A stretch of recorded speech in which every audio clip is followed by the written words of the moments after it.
You want to tell me your name? Johnny Martellio. You want to tell me your situation, where it is right now?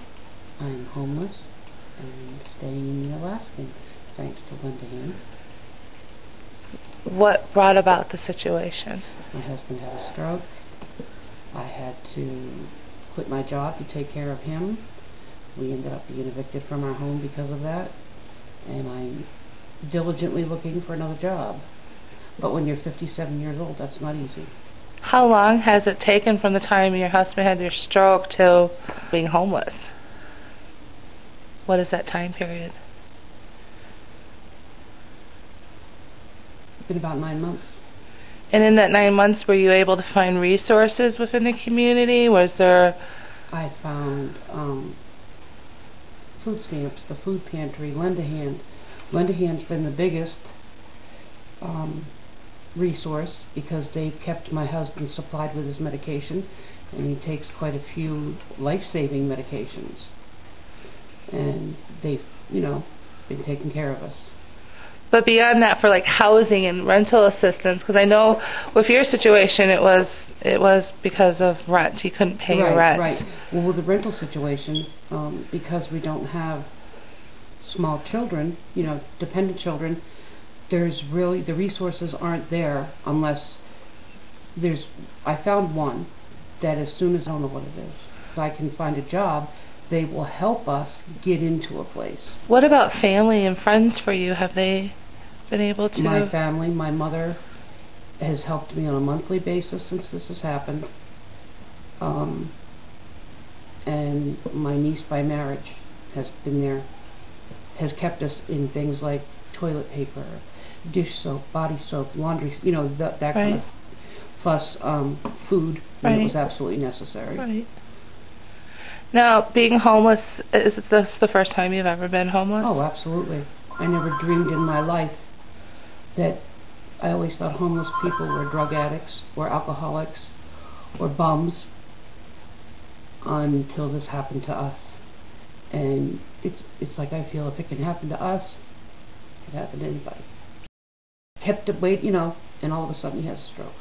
And you had no health insurance at the time? We had no health insurance. No, my job didn't offer that. And no young children in the house, so you can get on the programs that would help. Now, I did, when I contacted Badger Care, they told me there was a 2-year waiting list. And, of course, you sign up for it, but 2 years, it's a long time, Right. A lot can happen in those 2 years. Right. And the hospital was really good because he had to spend a week in the hospital to begin with. But the hospital stay, all his visits to the emergency room and things like that, his physical therapy, the cost of that has all been picked up by the hospital. That's good. So we don't owe anything like that. But you didn't know that right away. No, right. we didn't. I didn't know that until the day he was being released. The business office came down, and all we had to do was give them our tax forms from the year before. And then I got worried because physical therapy was 3 times a week. I'm like, how are you going to pay for that? Right. Well, because it's inside the hospital, it's part of the hospital picked it up. So does that mean you have to stay here close to the hospital for that reason? Mm-hmm. Absolutely. 3 times a week, that's a lot, Right. In fact, part of the winter, living way out there in the woods, he didn't get to go to therapy. Right. If it wasn't the weather, there was no gas, in the car. My mother tried. She would give me $10. What has this done to you spirit-wise? How is this? I'm a different person. I'm very humble. There was a time when I wouldn't ask anybody for anything.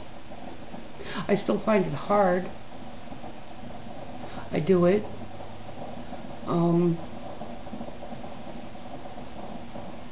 It's embarrassing. Extremely embarrassing.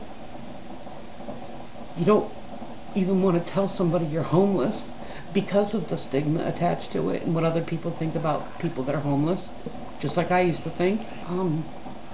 Understanding. I mean, I made so many phone calls in the beginning. Well, you don't qualify for that, you don't have children. You don't qualify for this because I never thought I would hear in my life, this is for low income, not no income. Well, how much lower can it go, you know? Just don't ever think that it can't happen to you. I never dreamed in my life that we would be, especially at our age, in a situation like this. And when it does, if it does happen to you, reach out, because I didn't in the beginning. And that made it harder on us, you know, emotionally. I didn't realize there was anybody to reach out to. And if I hadn't have called your number, I never would have known. I have more hope than I had a few months ago. I'm crying now, I guess because I'm talking about it. Before I sat around and cried constantly. I don't do that anymore. I smile again, I laugh again, so does he.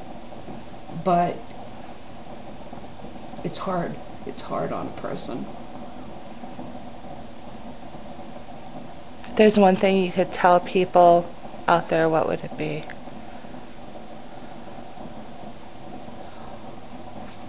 What do you think you needed the most throughout this? What was the one thing you really needed? Support. Well, it's not just us. I wish we could have done more, but... You did more than I would have ever expected from anyone. Do you have faith in tomorrow's?